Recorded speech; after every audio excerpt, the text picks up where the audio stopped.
T'as pas de photographe. Bonjour à tous, merci beaucoup de nous recevoir au nom de Ganymede Robotics. On est ravis et très honorés d'être là. Et avant de commencer, peut-être un tout petit mot. Merci Jean-Claude et merci Benjamin pour l'organisation. Un petit mot sur Medicen, on est des participants très actifs aux différentes activités et on en a bénéficié notamment à travers un programme d'accompagnement à la découverte du marché américain qui nous a aidé à trouver des consultants qui nous ont énormément aidé à faire une analyse cost-bénéfice de notre dispositif dans le contexte américain. Et on a été aussi labellisé par Medicen comme projet innovant en santé, ce qui nous a aidé à obtenir être lauréat du concours national d'innovation e-Lab en 2019 et puis plus récemment du programme EIC Accelerator pour 12,5 millions d'euros, décision de l'Europe qui a été annoncée cet octobre. Voilà, donc sans plus attendre, de quoi je vais vous parler aujourd'hui.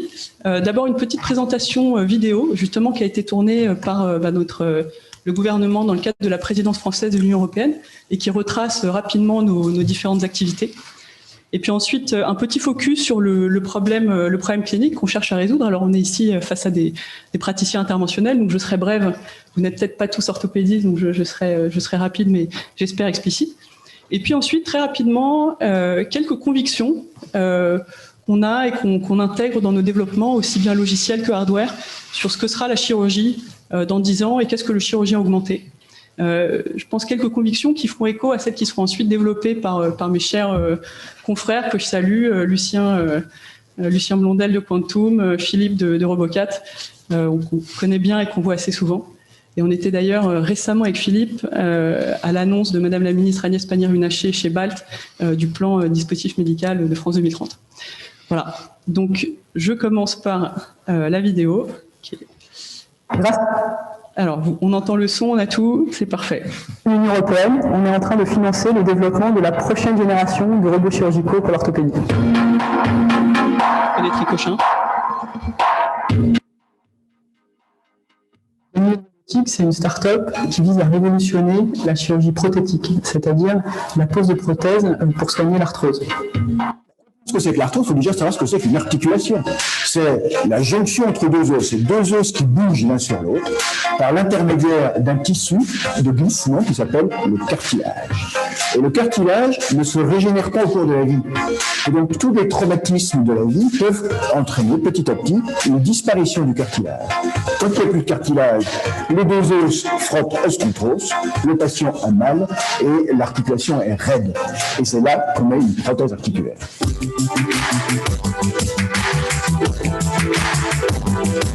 La prothèse de genou, c'est une opération qui concerne des millions de personnes dans le monde, 2,5 millions environ dans le monde aujourd'hui, et on va passer à autour de 10 millions dans les années qui viennent à l'échelle mondiale. Une prothèse articulaire, ça consiste à remplacer le cartilage usé. C'est un resurfaçage.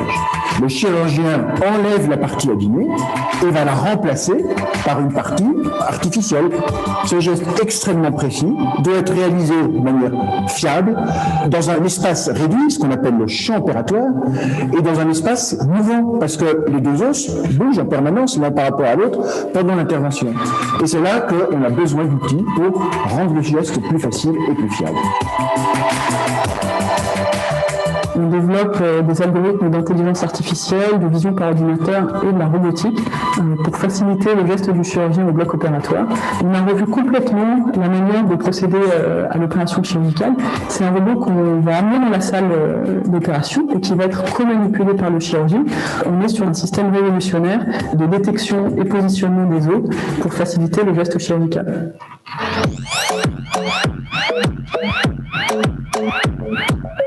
La première aide de l'Union européenne nous a servi à financer des tests grandeur nature en conditions réalistes de notre premier prototype. Ces tests se sont avérés très concluants, extrêmement positifs, et du coup nous ont amenés vers une deuxième phase de développement du projet, qui est la phase dans laquelle on entre maintenant, qui est la phase de développement produit et d'industrialisation. Et c'est pour le développement de cette nouvelle phase du projet Ganymede qu'on a candidaté à l'Agence européenne de l'innovation, qui nous a accordé une aide très significative, à la fois sous forme de subvention de 2,5 millions d'euros, et d'investissement de 10 millions d'euros pour la suite du développement produit jusqu'à sa commercialisation. En parallèle de ça, on a une équipe R&D qui est hyper créative et on commence déjà à réfléchir à d'autres indications thérapeutiques, puisque notre plateforme technologique, à la fois de l'intelligence artificielle et de robotique, peut servir à adresser d'autres indications, comme les prothèses de hanches, de cheville, d'épaule, de coude, etc.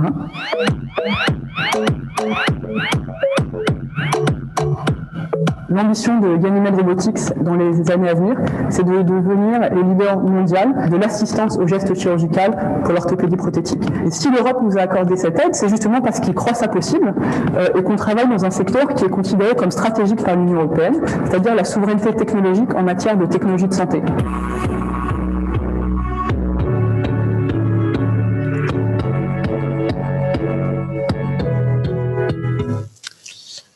Voilà, il y aura évidemment une séance Q&A à la fin pour ceux que ça intéresse. Je poursuis sur le problème clinique qu'on cherche à résoudre, que vous connaissez sans doute bien. J'en profite pour souligner la présence de notre responsable UI UX dans la salle, qui est aussi la personne qui a fait ses dessins sur les slides, Thomas Claus, et notre lead robotique intégration aussi, Nicolas, que vous avez vu dans la vidéo. Aujourd'hui, ce sont nos chirurgiens co-concepteurs qui nous le disent, puisqu'on a la chance de travailler avec des chirurgiens à niveau mondial qui ont non seulement investi du temps dans le développement produit, mais aussi de l'argent, ce qui est plus inhabituel. La chirurgie orthopédique s'apparente beaucoup à une certaine forme d'artisanat, d'où le parallèle ici avec la menuiserie. Et en fait, l'opération en instrumentation conventionnelle déploie une quantité phénoménale d'outils qu'il faut stériliser avant, après, qu'il faut avoir présent dans la salle d'opération, etc. Dont l'objectif principal consiste à repérer finalement dans l'espace de la scène opératoire la position et l'orientation des os dans l'espace. Donc là, il y a quelques exemples en 2D, mais on voit bien qu'en 3D, et c'est pas à vous que je vais expliquer ça, vous le savez mieux que moi, il faut être capable de repérer précisément la position et l'orientation des os pour avoir sur eux l'action qu'on a planifiée. Par exemple, s'il faut couper un fémur à 92 degrés, encore faut-il en déterminer l'axe. Voilà, donc c'est un problème qui est résolu aujourd'hui avec des tiges intramédulaires et une quantité de matériel assez rébarbative. Et que finalement, nos prédécesseurs, dont certains sont dans la salle, donc petit shout-out à Lucien, nos prédécesseurs ont résolu la question avec des robots en grande partie, en tout cas pour les pionniers, issus de la robotique industrielle. Et on comprend très bien la logique, c'est-à-dire en robotique chirurgicale orthopédique comme en industrie, il s'agit finalement d'usiner une pièce, c'est-à-dire de changer la forme d'une pièce rigide. L'orthopédie étant évidemment la chirurgie des tissus rigides, et pour des ingénieurs, c'est quand même un problème un peu plus simple que ceux qu'adressent nos autres collègues ici présents. Voilà, mais en fait, ces robots n'ont pas encore tout à fait réussi à résoudre de manière utile et facile pour le chirurgien le problème de la géolocalisation des os dans l'espace. D'accord ? Et tous ont recours à ces dispositifs que vous connaissez sans doute, qui sont des marqueurs optiques, qui nécessitent d'être plantés de manière percutanée dans les os du patient pour en repérer les mouvements, et puis de venir ce qu'on appelle palper la surface, c'est-à-dire gribouiller dessus avec un stylo lui-même à bouboule réfléchissante, ce qui présente d'énormes inconvénients pendant l'intervention. Et ce qui a limité jusqu'à présent l'utilisation de la robotique et de la navigation pour la chirurgie prothétique. Donc typiquement, quand on demande aux chirurgiens américains, ça c'est une photo que j'ai prise d'une slide au congrès des orthopédistes américains, pourquoi ils ont relativement peu adopté ces technologies aujourd'hui.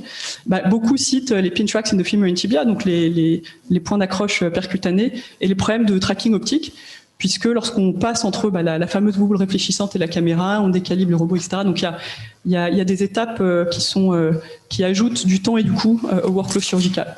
Voilà. Donc ça, c'est un domaine sur lequel on travaille énormément chez Ganymede, avec de gros développements en vision par ordinateur. Le petit souci de mise en page, mais c'est pas très grave.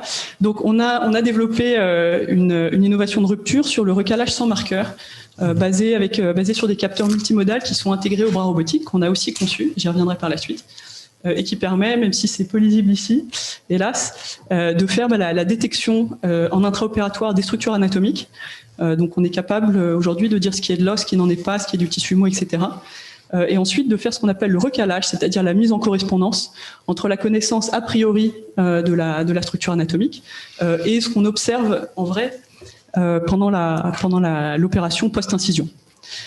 Et une fois qu'on est capable de dire où se trouve le fémur virtuel au millimètre et au degré près dans la scène chirurgicale, on est capable de transposer le planning dans cette scène chirurgicale pour ensuite venir guider le geste du chirurgien avec un robot qu'on a aussi, un cobo, j'y reviendrai, qu'on a aussi développé intégralement.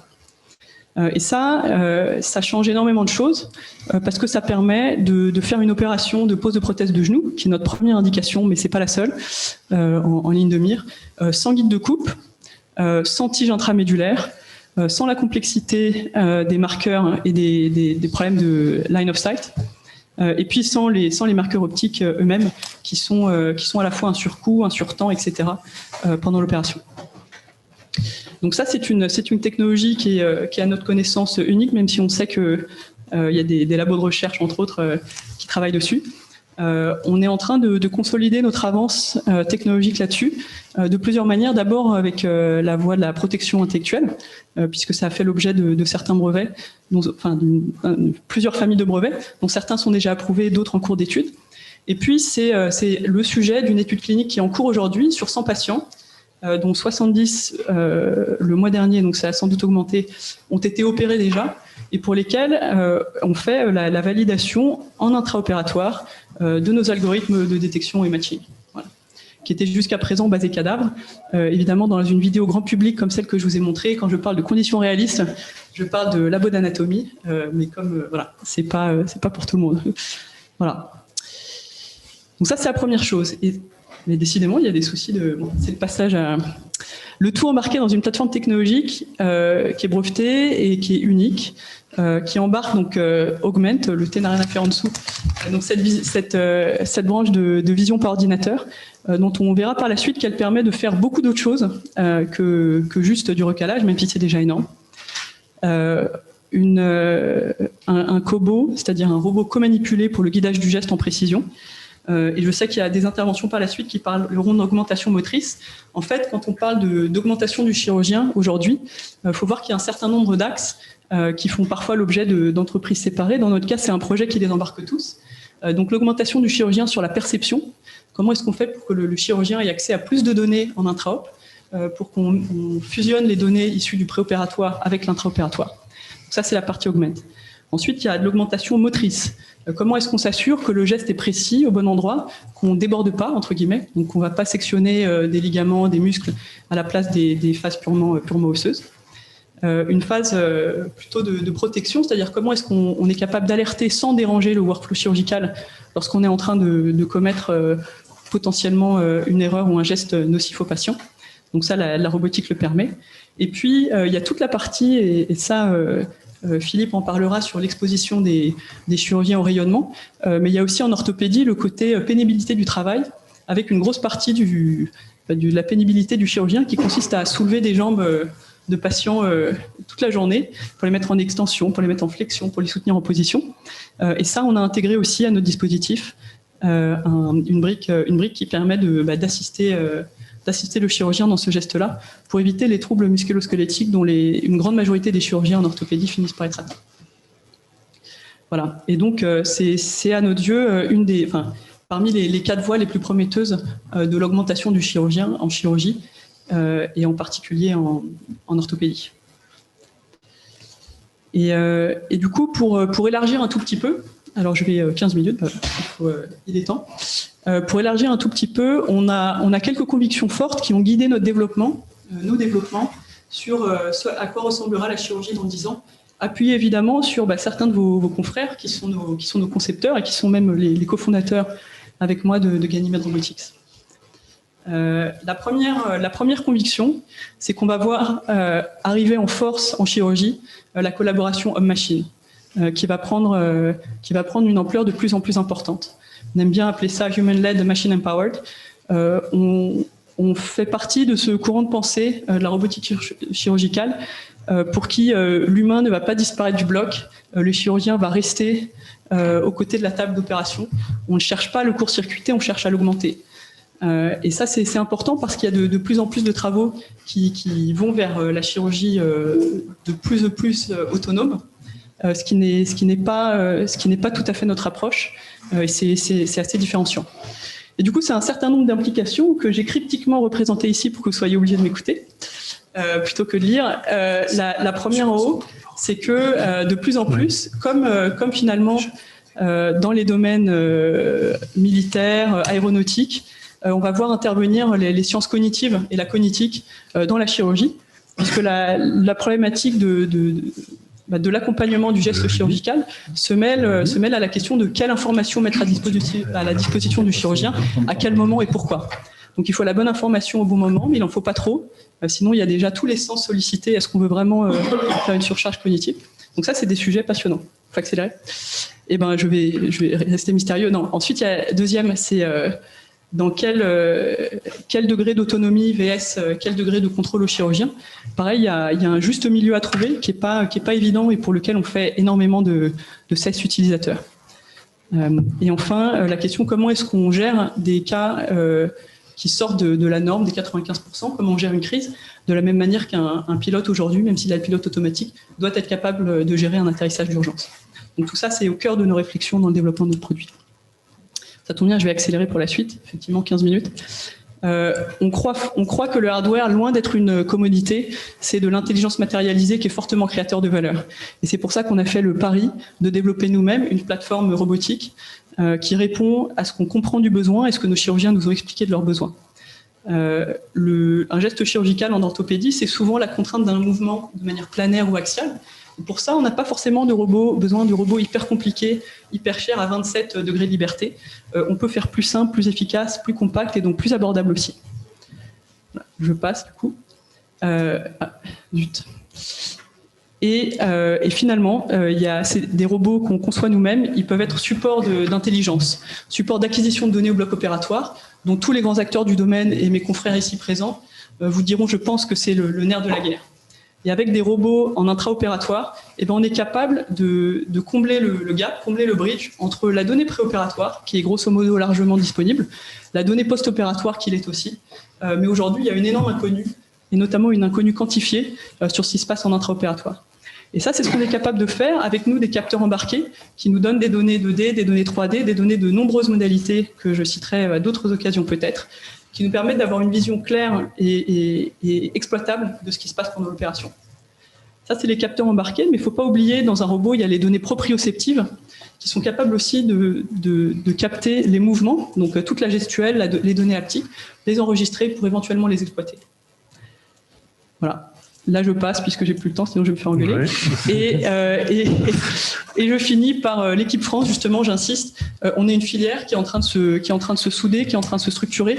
On échange fréquemment avec Lucien, avec Philippe, qui est représenté ici avec Madame la Ministre. Et on a la chance, donc moi je fais partie du comité ministériel de pilotage France 2030 sur la robotique. Nicolas, ici présent, est membre du bureau de la CAOS, donc la Computer Assisted Orthopedic Surgery, donc une société savante dans notre secteur. Et on est évidemment membre de MedTech in France, du SNITEM, et membre très heureux de Medicine. Voilà. Et avec vous tous, on est ravis d'être là pour porter haut les couleurs de l'innovation chirurgicale made in France, en espérant, comme on l'a dit au début et comme l'a dit Benjamin, devenir les leaders mondiaux de notre secteur. Merci beaucoup. On peut voir les questions après parce que...